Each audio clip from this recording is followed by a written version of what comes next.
Hi, ഞാൻ ജിതുൽ.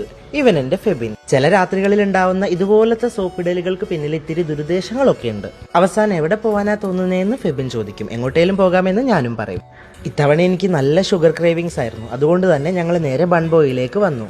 ഏത് നേരത്ത് വന്നാലും ഇവിടെ ദേ ഈ കാണുന്ന തിരക്കായിരിക്കും.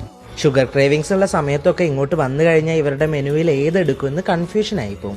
എനിക്കാണെങ്കിൽ ഇവരുടെ മെനു മൊത്തത്തിൽ ട്രൈ ചെയ്യാനുള്ള ക്രേവിങ്സും ഉണ്ടായിരുന്നു. അത് കേട്ടപ്പോഴുള്ള എക്സ്പ്രഷനാണ് കേട്ടോ ഇത്. അങ്ങനെ 4-5 മാസത്തെ ഷുഗർ കട്ടിന് വിടാം. 4-5 മാസമൊക്കെ ഷുഗർ കട്ട് ഡയറ്റ് എടുത്തിട്ട് അവസാനം ആ 4-5 മാസത്തെ ക്ഷീണം മൊത്തം ഒറ്റ ദിവസം കൊണ്ട് തീർക്കുന്നതാണ് ഇവിടുത്തെ പോളിസി. ഫെബിൻ ഭയങ്കര ഡെസേർട്ട് ലവറാണ്. ഞാനാണെങ്കിൽ ഇത്തിരി മധുരം കഴിച്ച അപ്പം തലകറങ്ങുന്ന കൂട്ടത്തിലും. നൈസ് കോംബോ അല്ലേ? അങ്ങനെ മധുരം കഴിച്ച് തലയാകെ മത്ത് പിടിച്ച അവസ്ഥയിലായി പോയി ഗൈസ്. അത് കഴിഞ്ഞ് ഞങ്ങൾ നേരെ ബീച്ചിലോട്ട് വന്നു. ചെറുപ്പത്തിൽ വീട്ടുകാരുടെ കൂടെയൊക്കെ ബീച്ചിൽ പോയാൽ ഇങ്ങനെ ഓരോന്നിനു വേണ്ടി വാശി പിടിച്ച് കരഞ്ഞിട്ടൊക്കെയുണ്ട്. But this guys healing my childhood. അത് ഈ കാര്യത്തിൽ മാത്രമല്ല, എല്ലാത്തിലും. മൊത്തത്തിൽ പറഞ്ഞാൽ ലൈഫ് ഈസ് ലൈഫിങ്. ഇതുപോലെ നിങ്ങളുടെ മുറിവുകളൊക്കെ ഇങ്ങനെ കൂടെ നടന്ന് ഊതി ഉണക്കുന്ന ഒരാൾ നിങ്ങളുടെ ജീവിതത്തിലും ഇല്ലേ?